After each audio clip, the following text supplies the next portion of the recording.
Today we will talk about friendship in Italy. Probably you've just moved to Italy and wondering why you don't manage to integrate and find friends, even being able to speak Italian. Or maybe you're going to spend a significant amount of time here in this country and want to be prepared to interact with people in the right way and to create relationships.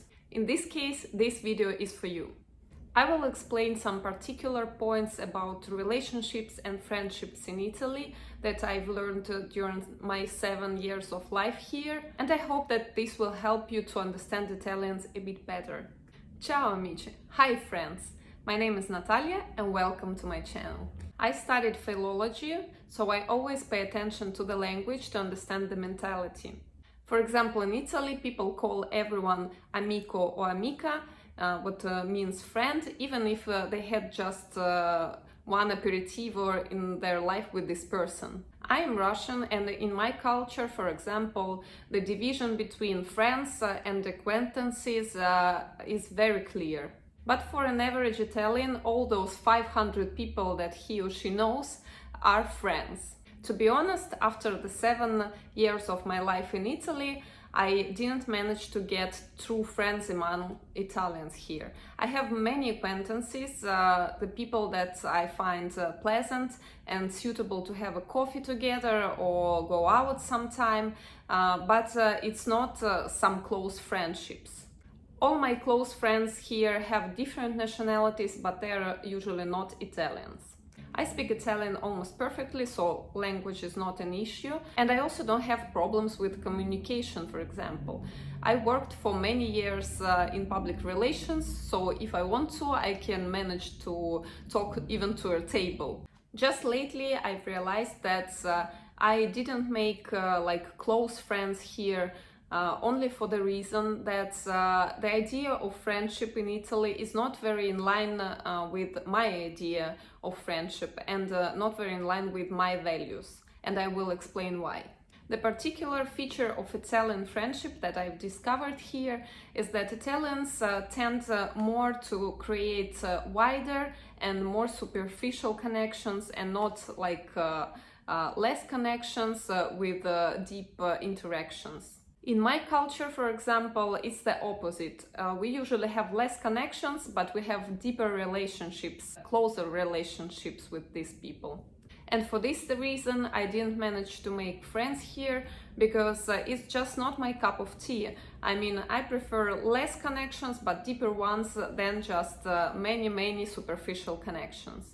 Here people tend to meet in big, even huge groups of people. For example, in south of Italy, to meet in a group of like 20 people, it's quite normal. Of course, you can't speak about some profound topics or some personal things in such a big group of people, so it becomes a never-ending small talk. It's not so common that people spend time just with one friend to speak about some deep personal topics, so in the end it's almost impossible to create deep connections. Another point is that Italians just love gossip. They just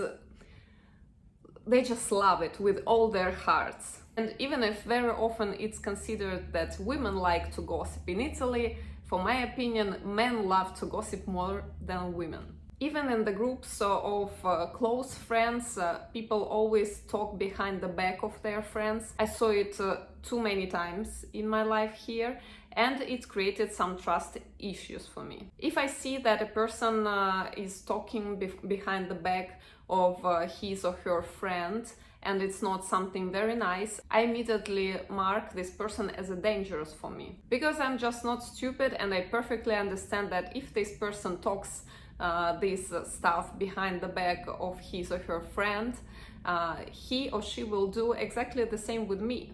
And for me, this kind of behavior is just unacceptable in friendships. That's why I never share my personal things with Italians, because I'm quite sure that they will share them with everyone, even at work. People really love to do it here. I can maintain nice, distant relationships with such people, but I will never go further a small talk with them. Another interesting point about Italian culture is that Italians usually are not very generous with gifts among their friends. For example, it's considered normal here to give like one not very significant present from a group of 20 people for a birthday. At first it was something quite strange for me, because in my culture people are usually very generous with gifts with the people that are important for them. But then I noticed that here in Italy the point is that the time to hang out with their friends is more valuable for people than gifts. And for this reason I don't judge them, because it makes sense. I personally prefer both things. I love to make gifts for my friends, and it's my kind of love language, let's say. And I also like to find time for them. Another interesting point is about events like weddings or birthdays here. Events like weddings or birthdays are mostly made here to eat well and hang out with your friends or to create business connections, and not to praise the newlyweds or the person that has a birthday, for example. At first it was very strange for me that guests of the event here don't come to praise the couple or the person that organized the event. They come to celebrate, to hang out with friends, but not to praise the hero of the occasion. So you should be prepared that such kind of events here is some kind of like social glue to stick everyone together, to bring people together, but not to praise you. You know, there is a famous saying, a friend in need is a friend indeed. In Italy, this idea doesn't work usually. In Italy, friends are for fun, not to solve your problems. So, for example, if you had an accident, it's quite normal that people don't even go to the hospital with you. I saw such an example because one person that I know broke his leg in the mountains skiing very badly, so he had to go to the hospital with ambulance. And his friends that were skiing with him didn't even go to the hospital with him. They just went to the bar because they were too stressed to see this situation. I was curious to find more proofs of this idea of mine, and I asked one person who he could call, for example, in the middle of the night if he had some problem. And he considers to have many friends that he values and so on. But when I made this simple question, he could hardly imagine one or two people that he could call, and still he wasn't sure about these people. So for me, it's a great example that in Italy, a friend in need maybe doesn't exist, let's say. People will be very happy to go to have an aperitivo with you, but maybe during the hard times they will disappear.